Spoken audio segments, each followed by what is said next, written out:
Hello everyone, welcome to class series, and in this video we're going to discuss the question answers of our chapter Frederick Douglass of 1st PUC English. So open your notes, pen, pencils, textbook, etc. So let's move on to our comprehension first part. In that, our first question is, what prevented the slaves from knowing their birthdays? The answer of this question is, I am dictating you people start writing. First of all, the slave's master preferred it that the black children didn't know their date of birth, and secondly, the children were separated from their mothers as infants, infants, and hence lost the chance of getting information about their birth from their mothers. Thus, the slaves didn't know their birthdays. Okay, let's move on to our second question, that is, how would the master look at the inquiries about the slave's birthday? The master considered the inquiries improper and impertinent. Impertinent, and evidence of a restless spirit. Restless, spirit. Let's move on to our third question, that is, what was whispered about Douglas' parentage? The answer for this question is, it was whispered that Douglas' master was his father. Our next question is, when was Douglas separated from his mother? The answer goes as, the Douglas was separated from his mother when he was an infant. Infant. Okay. Our fifth question is, Douglas' mother was able to meet him only at dash. This is the fill in the blanks. Okay. The answer for this question is, the mother can only meet him at the night. Okay. Let's move on to our sixth question, that is, what was the penalty to the field hand for not being in the field at sunrise? The answer for this question is, the penalty to the field hand for not being in the field at sunrise is whipping. The spelling is whipping, whipping. Our seventh question is, how old was Douglas when he lost his mother? The answer is, Douglas was about 7 years old when he lost his mother. Eighth question is, name the person who was believed to be both Douglas' father and master. The answer for this question is, Captain Anthony is the person who was believed to be both Douglas' father and master. Ninth question is, what was Mr. Plummer? The answer for this question is, Mr. Plummer was an overseer. Overseer. Okay, overseer. Let's move on to our next main, that is comprehension second part. In that, we have only one question, and the question goes as, why wasn't Douglas affected much by his mother's death? So as we know that this is a 4-marker question, we will follow our format. Okay, so first you will start with, this question is extracted from our chapter Frederick Douglass, and it is written by Frederick Douglass itself. Okay, then we will start with our main answer.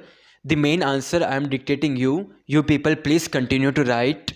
The answer goes as, Frederick Douglass was not affected much by his mother's death because he was separated from his mother when he was just 12 months old. He saw his mother hardly for 4 or 5 times in his life, and each of these times was very short in duration, and at night she was hired by Mr. Stewart, Stewart, who lived about 12 miles. She made her journeys to see him in the night, traveling the whole distance on foot after the performance of her day's work. She was a field hand, field. Okay, she was a field hand, and Whipping is the penalty. WHIPPING. Whipping. Whipping is the penalty of not being in the field at the sunrise. Thus his mother came to meet him in the night time and go away to his work at the field before the sunrise. He recollects of never seeing his mother by the light of the day. She was with him in the night. She would lie down with him and get him to sleep. But long before Frederick Douglass woke up, she was gone. Very little communications ever took place between them. She died when he was about 7 years old on one of his master's farm near Lee's Mill, LEE'Smill, Lee's Mill. Okay? Frederick Douglass was not allowed to be present during his illness, at her death or burial, burial, burial. Okay? She was gone long before and he didn't knew anything about it. Thus Frederick Douglass wasn't affected much by his mother's death. So our comprehension second part ends here. Let's move on to our comprehension third part, in that our first question is, what kind of hardships did the slaves suffer at the hands of the slaveholder and his mistress? So as we know that comprehension third part is always our 6 markers. So how will you start writing your answers? You have to follow the format. First point, in first sentence you will write, this question is extracted from our chapter Frederick Douglass and it is written by Frederick Douglass itself. Okay? Then after writing this, you have to write little bit of the author's introduction. The author of this chapter is Frederick Douglass itself. Okay? So you will be writing around 4 to 5 lines or 4 to 5 sentences of the author. Okay, first you have written the introduction part, second you have written the author's introduction, then the third part will be your main answer. Okay, the main answer starts as, the hardships faced by the slaves at the hands of the slaveholder and their mistress, mistress, mistress, were unexplainable, unexplainable. Okay, unexplainable. Then continue with the next sentence. They were not allowed to know their ages or about their parents. The infants, infants, the infants were separated from their slave mother before they knew she was their mother. The slaveholders were inhuman and showed extraordinary barbarity, barbarity, barbarity in dealing with the slaves. They would at times seem to take great pleasure in whipping, whipping, whipping a slave. They used to cut and slash, slash the woman's head so horribly that even master would be enraged, enraged at his cruelty, cruelty. Mulatto children's, mulatto, mulatto children's were the great sufferers. They were in the first place a constant offense to their mistress, mistress. She is ever disposed, disposed to find fault with them. They can seldom, seldom do anything to please her. She is never better pleased than, then, when she sees them under the lash, lash, especially when she suspects her husband of showing to his mulatto children, mulatto, mulatto children favors which he withholds, WITH with HOLDS holds, withholds from his black slaves.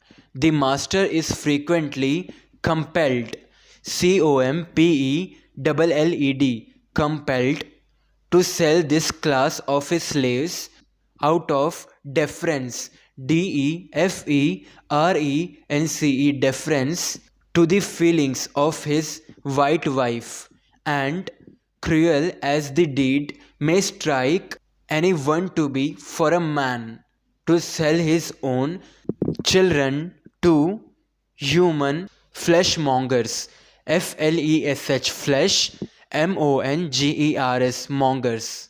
It is often the dictate, DICTATE, dictate of humanity, HUMANITY, for him to do so. For unless he does this, he must not only whip, whip them himself, but must stand by and see one white son tie up, tie up his brother of but few shades, few, SHADES, shades, darker complexion, COMPLEXION, complexion, than himself, and ply, ply, the gory lash, GORY, gory, LASH, lash, to his naked back, NAKED, naked, okay, naked back, and if he lisp, lisp, one word of disapproval, it is set down to his parental partiality, PARENTAL, parental, PARTIALITY, partiality, and only makes a bad matter worse, both for himself and the slave whom he would protect and defend. So till here is our first answer. If you want to see this answer in your textbook, go to page number 91 of the last paragraph. It starts from page number 91, last paragraph, first line. I know of such cases, to the last line of next page 92. Protect and defend. Okay? So these were the hardships of the slaves suffer at the hands of the slaveholder and his mistress. So let's move on to our second question, that is, how does the passage comment on the dreadful experience of the slavery? So we will start our answer as, this question is extracted from our chapter Frederick Douglass, and it is written by Frederick Douglass itself. Okay? Then after writing this, you have to write little bit of author's introduction. 4 to 5 sentences are more than enough. Just basic sentences you people write. Okay? Then after this, we will proceed with our main answer. So one thing you are getting best advantage here is that the answer for second question is same as the answer for first question. Okay? In first question, they have asked the hardship of the slaves. Okay? And in second question, they have asked us the dreadful experience of the slavery, which actually means that what are the hardships they have faced. Okay? What kind of experience they have had while working as a slave. So in our comprehension third part, the answer for first question and the second question is the same. Okay? Don't worry, if you write the same answer, you will get your marks. Let's move on to our third question, that is, in spite of the hardships he suffered as a slave, why does the author say that slavery would not always be able to hold me within its foul embrace? So the answer of this question starts as, this question is extracted from our chapter Frederick Douglass, and it is written by Frederick Douglass itself. Then after writing this, you will be writing 4 to 5 points of author's introduction. After writing little bit of author's introduction, the main answer starts as, Frederick Douglass' mother, from whom he was separated at an early age, was a slave named Harriet Bailey, HARRIET, Harriet, BAILEY, Bailey. Okay? She named her son Frederick Augustus, Augustus, Augustus Washington Bailey, Washington, Washington, Bailey. Okay, Bailey. He never knew exactly who his father was.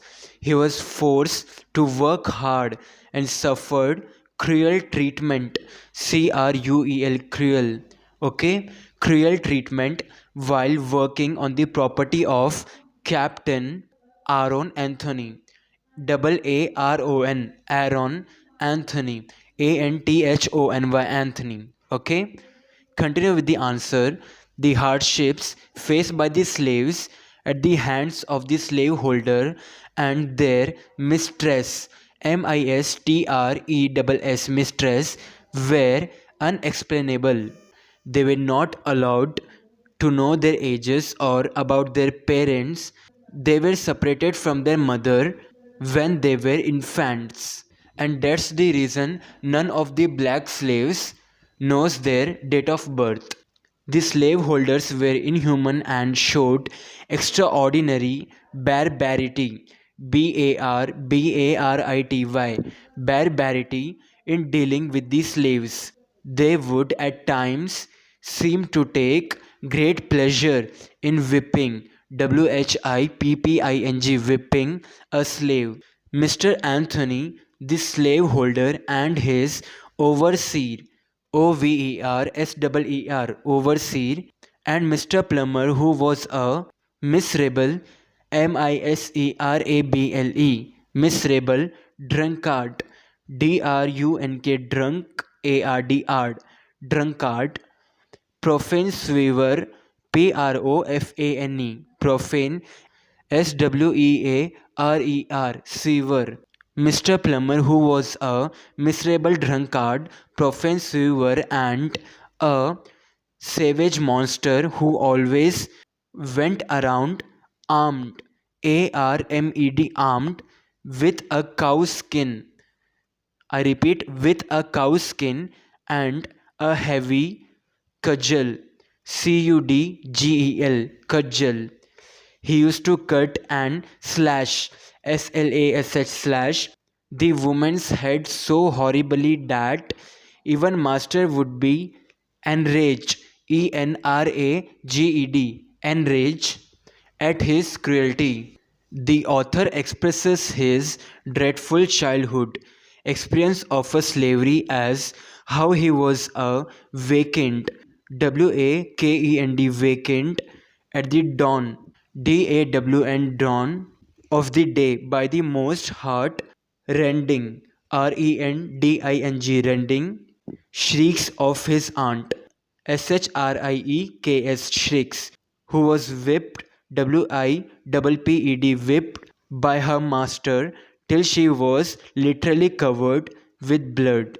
No words, no tears, no prayers from the victim seemed to move the iron heart, iron heart. The louder she screamed, the harder he whipped,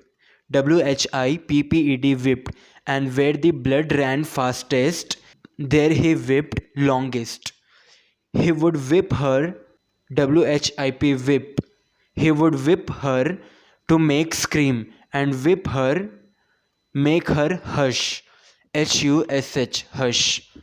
In spite of the hardships he suffered as a slave, he firmly, firmly believed in God.